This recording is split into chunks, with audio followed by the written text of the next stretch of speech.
মার্কিন যুক্তরাষ্ট্র অনেক এগিয়েছে, প্রযুক্তি সেখানে অনেক বেশি পাওয়ারফুল, অর্থনীতি অনেক বড় হয়েছে, কিন্তু তারপরও একটি সাধারণ প্রশ্ন থেকে যায় সকলের মনে, কেন যেন কোনো কিছু ঠিকমতো কাজ করে না সেখানে। আর এই প্রশ্নের উত্তর খুঁজতে গিয়ে প্রফেসর মার্ক ডাঙ্কেলম্যান লিখেছেন হোয়াই নাথিং ওয়ার্কস। বইটি 2025 সালে পাবলিক অ্যাফেয়ার্স থেকে প্রকাশিত হয়েছে, যে বইটি আসলে ব্যাখ্যা করেছেন কেন আধুনিক আমেরিকা এক ধরনের অকার্যকর্তার জালে আটকে গিয়েছে। লেখক অনেকগুলো কারণ বিশ্লেষণ করেছেন, তার মধ্যে একটি গুরুত্বপূর্ণ কারণ হচ্ছে হ্যামিল্টনিয়ানিজম এবং জেফারসনিজম, এই আমেরিকার দুই বিপরীত রাজনৈতিক দর্শনের সংঘর্ষ, এবং সেটি শুরু থেকেই। কারণ হ্যামিল্টন, আলফ্রেড হ্যামিল্টন এবং থমাস জেফারসন তারা আসলে আমেরিকান ফাউন্ডিং ফাদার্স। হ্যামিল্টন মনে করেন যে আমেরিকায় আসলে শক্তিশালী সেন্ট্রালাইজড গভর্নমেন্ট দরকার, যারা খুব ডিসাইসিভ, দ্রুত সিদ্ধান্ত গ্রহণ করবে, যাদের থাকবে দক্ষ প্রশাসন এবং অর্থনৈতিক উন্নয়ন। যার মধ্যে কথা হচ্ছে a capable government must be empowered to act decisively. এবং এর উদাহরণগুলো হচ্ছে যেমন ধরেন যে রেল তৈরি করা, banking system, centralised banking system তৈরি করা, এসবই হচ্ছে হ্যামিল্টন চিন্তার ফসল। অন্যদিকে থমাস জেফারসন মনে করে যে ক্ষমতা আসলে সেন্ট্রালাইজড নয়, এটাকে ডিসেন্ট্রালাইজড করতে হবে, বিকেন্দ্রীকরণ করতে হবে, সরকারকে সবসময় প্রশ্নের মধ্যে রাখতে হবে, সরকারকে সন্দেহ করতে হবে, এবং ব্যক্তি স্বাধীনতা, ইন্ডিভিজুয়ালিজম এবং লোকাল গভর্নমেন্টকে এম্পাওয়ার করতে হবে। যার মধ্যে কথা হচ্ছে the government that governs least governs best, ছোট সরকার, কম হস্তক্ষেপ, যেখানে নাগরিক স্বাধীনতা থাকবে অক্ষুণ্ণ। এই সংঘর্ষ একটি অন্যতম কারণ এই নাথিং ওয়ার্কসের পেছনে। সেকেন্ডলি, লেখক যে ধারণাটি অবতারণা করেছেন তাকে বলা হচ্ছে ভিটোক্রেসি, যার অর্থ হচ্ছে যে কোনো কিছুতেই যে কারোরই না বলার ক্ষমতা।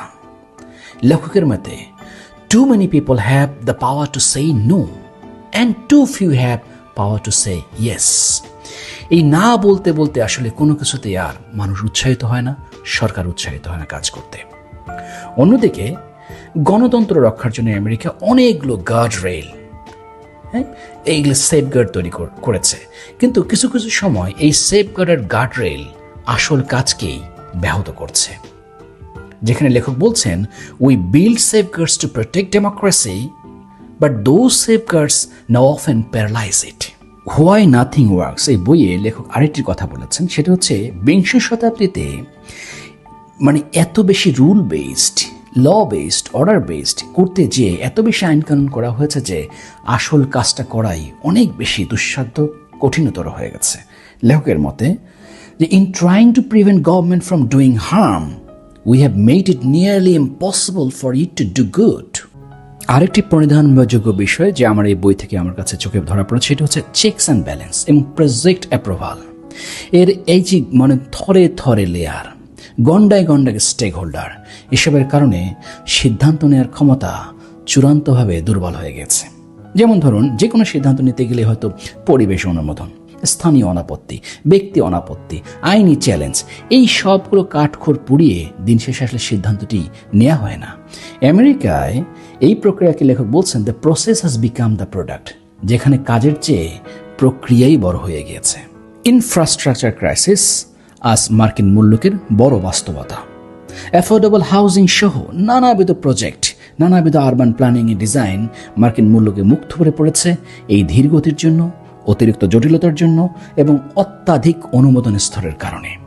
আর সে কারণে হয়তো এখানে লেখা উদাহরণ তুলে ধরেছেন যে নিউ ইয়র্কে একটা রেল স্টেশন করতে 10 বছরের অধিক সময় লেগে যায়, আর বেইজিং হয়তো সেটি লাগে মাত্র 2 বছর। মার্ক ডাঙ্কেলম্যান হোয়াই নাথিং ওয়ার্কস বইয়ে ব্রোকারেজ নিয়ে কথা বলেছেন। ব্রোকারেজকে তিনি হিডেন ইঞ্জিন হিসেবে উল্লেখ করেছেন এবং মনে করেন brokerage is both the safeguard and the stumbling block. এই ব্রোকারেজে উদ্ভাবন ও উন্নয়নকে যেমন অবনমন করে দেয় বা ধীরগতিতে করে নিয়ে আসে, ঠিক তেমনই এই ব্যুরোক্রেসি কিন্তু আবার নিয়মতান্ত্রিকতা ও জবাবদিহিতাকে নিশ্চিত করে। আমলাতান্ত্রিক এই জটিলতাকে লেখক ব্যুরোক্রেটিক ড্রাগ হিসেবে উল্লেখ করেছেন। তার মতে a system design to prevent mistakes can end up preventing success. Accountability আর এফিসিয়েন্সির ঘোর জালে যেন উন্নয়ন প্রক্রিয়া আটকে গিয়েছে মার্কিন যুক্তরাষ্ট্রে। কে আগে এরকম একটা অসম দৌড়ে লিপ্ত আছে এই অ্যাকাউন্টেবিলিটি এবং এফিসিয়েন্সি। লেখকের মতে efficiency and accountability are both essential, but today we have sacrifice the former in pursuit of the letter. এইসব নানাবিধ বহুমাত্রিক কারণে মার্কিন মূল্যকে আজকে প্রশ্ন হয়ে দেখা দিয়েছে, is government fundamentally incompetent? Is bureaucracy a nightmare?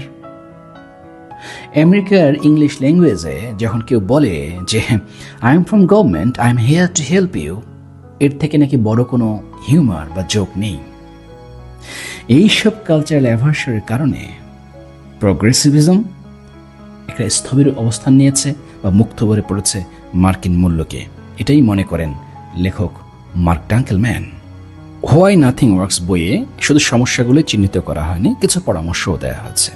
যেমন ধরুন, হ্যামিল্টনিয়ানিজম এবং জেফারসনিজম, এই দুই সাংঘর্ষিক রাজনৈতিক মতাদর্শের মধ্যে দূরত্ব কমিয়ে নিয়ে আসা। অ্যাকাউন্টেবিলিটি, ইফিসিয়েন্সির যে ঘোরদৌড়, কে আগে কে পরে, কোনটা বেশি শক্তিশালী, এটার মধ্যে সমন্বয় এবং ভারসাম্য রক্ষা করা।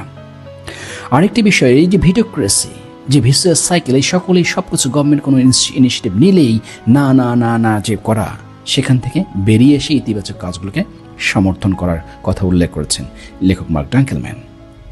মার্ক ডাঙ্কেলম্যানের হোয়াই নাথিং ওয়ার্কস, প্রায় 370 পৃষ্ঠার এই বইটি নানাবিধ বিষয় রয়েছে। যেমন ধরুন যে রুজভেল্টের এফডিআরের নিউ ডিল, রবার্ট কারোর বই দ্য পাওয়ার ব্রোকার, রবার্ট মোজেসের আরবান প্ল্যানিং, আমেরিকান প্রোগ্রেসিভিজম নিয়ে অনেক বেশি বিস্তারিত আলোচনা করা আছে। সামগ্রিকভাবে হোয়াই নাথিং ওয়ার্কস আমেরিকার রাজনীতি ও উন্নয়নের গতি প্রকৃতি নিয়ে লিখিত হলেও লিবারেল ডেমোক্রেটিক দেশসমূহের মধ্যে যে আসলে পলিসি প্যারালাইসিস এবং প্রজেক্ট প্রোক্রাস্টিনেশনের বিষয় আছে, সেসব থেকে বেরোনোর জন্য ডিসাইসিভ লিডারশিপ যে কত গুরুত্বপূর্ণ তার কথা আসলে এখানে উল্লেখ করা হয়েছে। লেখক মনে করেন, when no one can act decisively, even the best ideas remain unrealised. সব মিলিয়ে হোয়াই নাথিং ওয়ার্কস আমার কাছে মনে হচ্ছে একটা very informative, required and over the rate. Thank you very much for listening the review.